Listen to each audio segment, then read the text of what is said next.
കുപ്രസിദ്ധ കുറ്റവാളി താടി കിരൺ എന്ന കിരൺ കോഴിക്കോട് പിടിയിലായി. പ്രായപൂർത്തിയാകാത്ത പെൺകുട്ടികളെ മയക്കുമരുന്ന് നൽകി പീഡിപ്പിച്ച കേസിലാണ് അറസ്റ്റ്. MDMA അടക്കമുള്ള ലഹരിയാണ് പെൺകുട്ടികൾക്ക് നൽകിയത്. വിശദാംശങ്ങളുമായി മുബാറക്ക് ചേർന്നുണ്ട് കോഴിക്കോട് നിന്നും. മുബാറക്ക്, ലഹരി നൽകി പെൺകുട്ടികളെ മയക്കിക്കടത്തി പീഡിപ്പിക്കുന്ന ഒരാൾ എന്തായാലും ഇയാൾ പിടിയിലായിരിക്കുകയാണ്. എങ്ങനെയാണ് ഇപ്പോൾ പോലീസ് ഇയാളിലേക്ക് എത്തിച്ചേർന്നത്? മറ്റു വിവരങ്ങൾ എന്തൊക്കെ?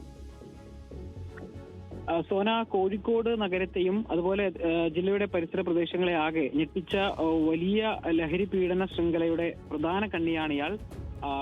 ഇപ്പോൾ കുപ്രസിദ്ധ കുറ്റവാളിയായിട്ടുള്ള ബാലുശ്ശേരി ഉണ്ണികുളം സ്വദേശി താടി കിരൺ എന്നറിയപ്പെടുന്ന കിരൺ എന്നയാളെയാണ് ഇപ്പോൾ പോലീസ് പിടികൂടിയിരിക്കുന്നത് എന്നുള്ളതാണ്.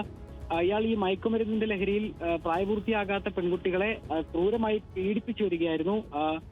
ജില്ലയിലെ തന്നെ പ്രധാന റെസിഡൻസികളായിട്ടുള്ള വേങ്ങേരി കാലിക്കറ്റ് റെസിഡൻസി, അതുപോലെ എടക്കാട് റെഡ്ബെൽ, RJ റെസിഡൻസി തുടങ്ങിയ നഗരങ്ങളിലെ വിവിധ ലോഡ്ജുകളായിരുന്നു ഇയാളുടെ കേന്ദ്രം.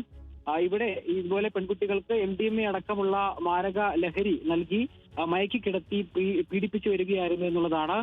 പീഡനത്തിന് പുറമെ പെൺകുട്ടികളെ ഇയാളുടെ കാറിന്റെ മുൻപിൽ ഇരുത്തി MDMA കച്ചവടമടക്കമുള്ള കാര്യങ്ങൾ കൈ ഉപയോഗിച്ചിരുന്നു. കൂടാതെ ഈ ലഹരി വിൽപ്പന ഡീലർമാർക്കടക്കം ഈ പെൺകുട്ടികളെ പണത്തിനടക്കം വിറ്റിരുന്നു എന്നടക്കമുള്ള കാര്യങ്ങൾ ഇപ്പോൾ പോലീസിൽ നിന്നും പുറത്തു വരുന്നുണ്ട്. എന്തായാലും വലിയ ഒരു കുറ്റവാളി തന്നെയാണ് ഈ കേസിൽ ഇപ്പോൾ പിടിയിലായിരിക്കുന്നത്.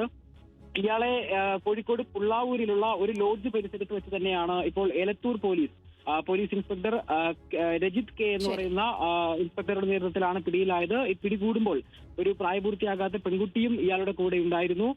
എന്തായാലും ഈ വലിയൊരു കേസിലെ വലിയൊരു ആളെ തന്നെയാണ്, ഒരു പ്രതിയെ തന്നെയാണ് പിടികൂടിയിരിക്കുന്നത്. കുറ്റവാളി താടി കിരൺ എന്നറിയപ്പെടുന്ന കിരണാണ് ഇപ്പോൾ പിടിയിലായിരിക്കുന്നത്. മുബാറക്കാണ് വാർത്തയുടെ വിശദാംശങ്ങൾ നൽകിയത്.